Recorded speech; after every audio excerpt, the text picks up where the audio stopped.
যে দেশের মানুষের মুক্তির জন্য নিজের জীবন দিয়ে দিল, ওই মানুষেরাই আজ সেই শহীদের মেয়ের উপরই চালালো দলবদ্ধ ধর্ষণের মতো পাশবিকতা। এখন আসসালামু আলাইকুম রহমতুল্লাহ। আমাদের এই দেশটা শহীদদের মেয়েদের জন্য নিরাপদ না।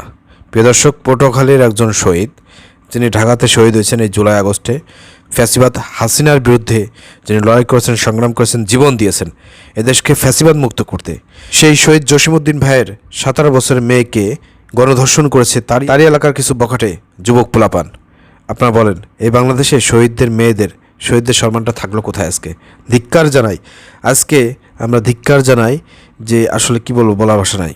প্রিয় দর্শক, চলেন বিস্তারিত সংবাদটি আমরা দেখে আসি। যে দেশের মানুষের মুক্তির জন্য নিজের জীবন দিয়ে দিল, ওই মানুষেরাই আজ সেই শহীদের মেয়ের উপরই চালালো দলবদ্ধ ধর্ষণের মতো পাশবিকতা। এখন বর্বর সমাজের প্রতিচ্ছবি। পটুয়াখালী জেলার দুমকিতে বৈষম্য বিরোধী ছাত্র জনতার আন্দোলনে এক শহীদের মেয়েকে রাস্তা থেকে তুলে নিয়ে দলবদ্ধ ধর্ষণের ঘটনা ঘটেছে।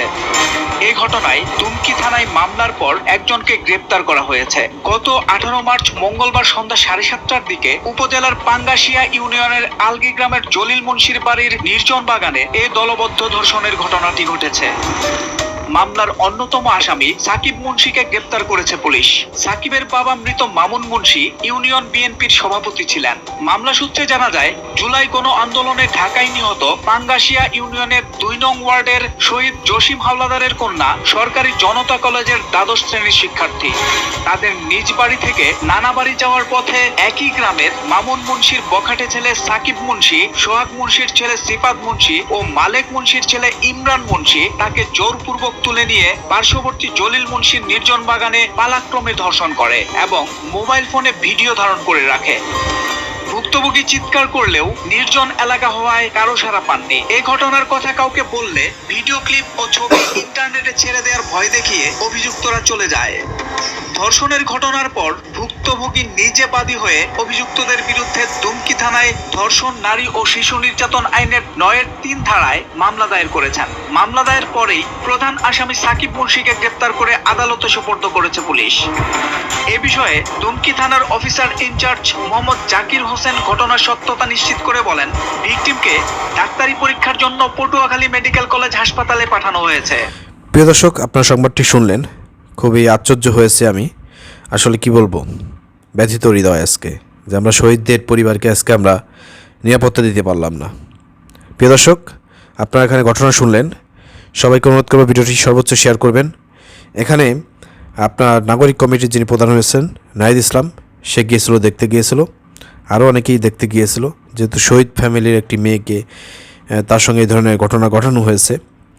তো ভুক্তভোগী নিজেই তিনি থানায় গিয়ে মামলা করেছেন। একজন আসামিকে গ্রেপ্তার করা হয়েছে, বাকি আসামিদেরকে গ্রেপ্তারের জন্য পুলিশ আপনার চেষ্টা চালাচ্ছে। তো আমরা বলতে চাই, এই রমজান মাস, সিয়ামের মাস, সংযমের মাসে তারা আল্লাহকে ভয় না করে, রোজা না রেখে তারা অন্যের আপনার মেয়ের উপরে তারা আক্রমণ করে, তাকে তুলে নিয়ে ধর্ষণ করে, গণধর্ষণ করে। এ কেমন সন্তান জন্ম দিয়েছে? এই যে এই সব বখাটে কুলাঙ্গার সন্তানদেরকে যেসব মায়েরা পেটে জন্ম দিয়েছে, পেটে ধরেছে, তারা তো আজকে কলঙ্কিত। তাদের মান মর্যাদা আজকে উঠাই গিয়ে দাঁড়িয়েছে। তারা কী সন্তান জন্ম দিয়েছে, কী শিক্ষা তাদের মধ্যে ছড়িয়ে দিয়েছে, এর দায়ভার কিন্তু অবশ্যই পিতামাতাকে নিতে হবে।